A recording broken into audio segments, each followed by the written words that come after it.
Hi folks, welcome back to my channel. I'm Kay and you are in my study with me. Today we are doing my February TBR. So, I released a January TBR at the start of 2022 and I had kind of sectioned my TBR into a few different categories. And this month I ended up doing something a little bit different simply because of the resources that I had at my disposal. And so we'll get into all of that information. So I recommend you get something warm to drink, especially if you're in a cold climate right now, like I am in the dead of winter. And let's get into my February TBR. Okay, so like I mentioned, I have formatted my February TBR a little bit differently than I did for January. And this is simply because I did not get out to the library before the beginning of February. Now, normally my intention for each month is to go to the library and pick up one or two books that I'll then read for the month. So all that to say, I did not get to the library this month for February. So I ended up cleaning out my bookcase, which is beside me here, which is another video that you'll see very shortly. And in doing so, I came across a ton of books that I have not read that I've collected over the years. And I figured, you know what, it is not going to hurt me to read some books that I already own. And so I've chosen 3 books that I will show you today that I'm looking forward to reading for February.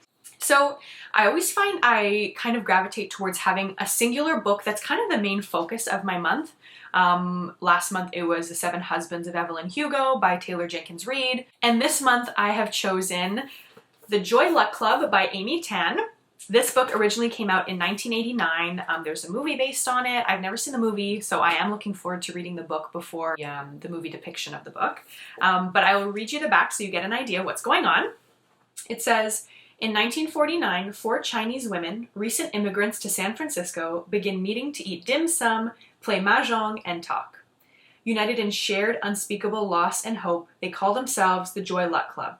With wit and sensitivity, Amy Tan's debut novel, now widely regarded as a modern classic, examines the sometimes painful, often tender, and always deep connection between these 4 women and their American-born daughters.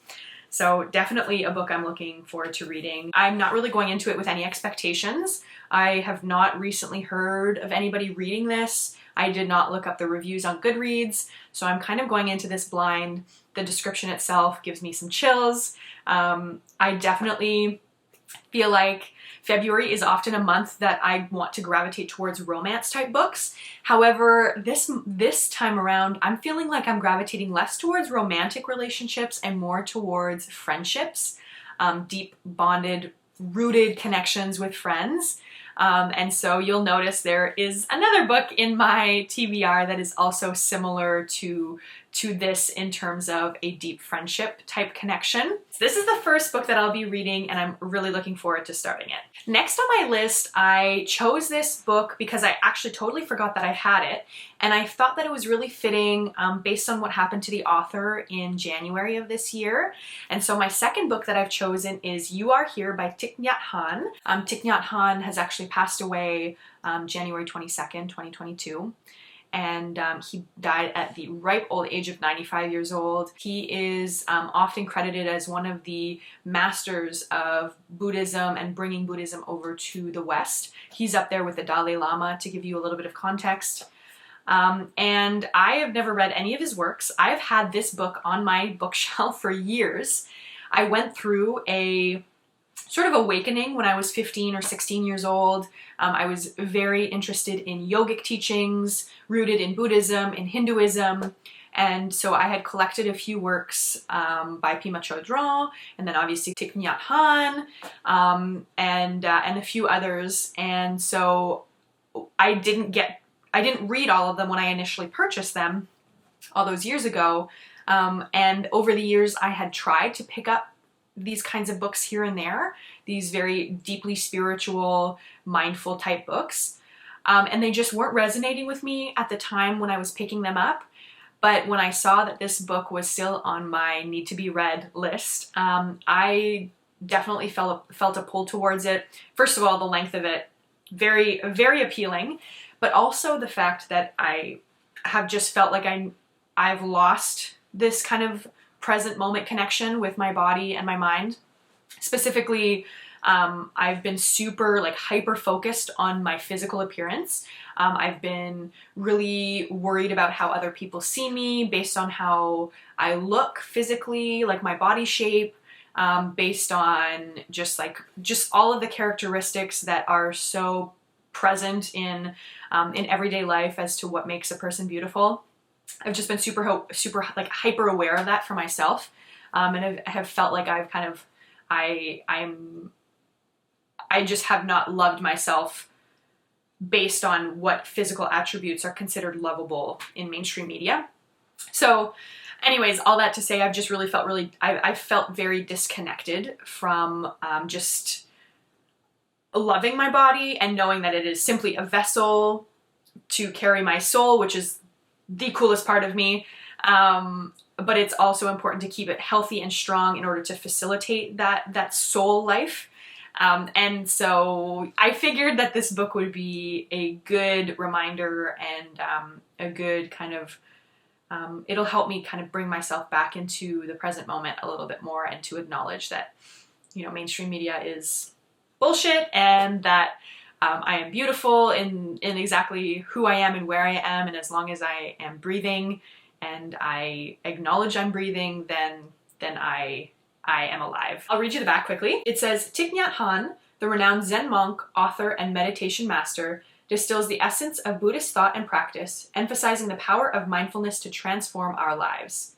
He says, mindfulness is not an evasion or an escape. It means being here, present, and totally alive. It is true freedom, and without this freedom, there is no happiness. So what a lovely little read. I definitely think I'm going to get a lot out of it. Let's take a little latte break. I almost spilled it on myself.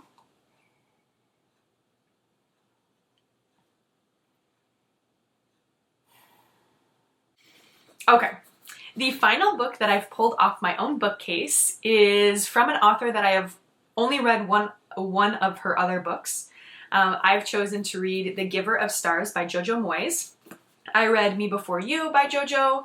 I also watched that movie. This was a number of years ago now. I haven't really gravitated towards any of her other works for a long time, but then my mom recommended I read this one, and so she brought it over, and I decided that I should give it a go. The back says, Alice Wright marries handsome American Bennett Van Cleve, hoping to escape her stifling life in England. But small-town Kentucky quickly proves equally claustrophobic. So when a call goes out for a team of women to deliver books as part of Eleanor Roosevelt's new traveling library, Alice signs on enthusiastically. Soon she will be joined by 4 other singular women who become known as the Pack Horse Librarians of Kentucky. Set in Depression-era America and based on a true story, The Giver of Stars is the breathtaking tale of their remarkable journey and a richly rewarding novel of women's friendship, of true love, and of what happens when we reach beyond our grasp for the great beyond.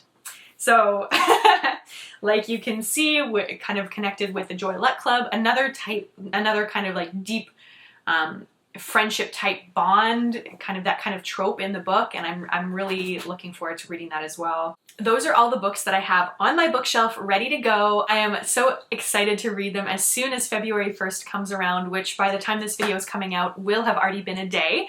So hopefully I'm already well into at least one of these books. Finally, I will talk about the audiobook that I've chosen, and I have decided I am reading Monogamy by Sue Miller. And this was a book that I had saved a couple of months ago on my Libby library, just as something that kind of piqued my interest, but I wasn't really interested in reading at that very moment. And so when I was going through that list of interested reads, that one was currently available, and it really did resonate with me. It just seemed like the right kind of book for February. It's called Monogamy, so you can assume that there's something to do with relationship type structures. And I've already started listening to it. It's not quite February, and I already started. And it is very good so far. I've listened to the first chapter and probably about half of the second chapter. The narrator is kind of like omnipresent, and so we're getting to see and hear and feel the emotions of multiple characters, but kind of from an outside stance. Some of my favorite books are written that way, so it's just really good, and it's already touching on just the intricacies and the complications that come with relationships, and how it really is not cut and dry like you hear in a lot of books. It is not just straightforward love. It is not just straightforward hate. It is a combination of just everybody brings their own issues and problems and misconceptions and traumas into relationships. And then you're knocking heads trying to figure out how to love each other and how to support each other the best you can. And so anyways, I'm already getting a lot of those vibes from this book, and I don't know where it's going. The description of it is that the two main characters, Annie and Graham, they get married, and Graham ends up passing away, and so Annie's kind of trying to figure out her life, and she kind of learns some secrets about Graham's past that make her question a lot of what their relationship really was. I find audiobooks really fill my cup. They just really replenish me, and they make me feel like I'm out and about in the world and still experiencing my own life, but also experiencing somebody else's life. I don't know, it's kind of hard to explain. But I'm very excited to be going through Monogamy. It's approximately 10 hours worth of listening material, which is the sweet spot for me. I've listened to some books that were more than 30 hours, and those were daunting, like very daunting, especially when you only have 2 weeks to listen to them. Whereas the 10 to 15 hour, maybe up to 20 hours is prime timing for me. That is my February TBR. I would love to know what you are going to be reading this coming month. Leave some comments down below with some of your own recommendations. I'm always looking for more book recommendations. So thank you so much for spending time with me in my study. You can expect my next video to be my January wrap-up, and then following that you will also get a little sneak peek into my study from a different perspective. You'll get to help me clean up my bookshelf, which was very effective coming into this new month. And so I hope that you keep coming back to hang out with me in my study. Thank you so much. See you next time.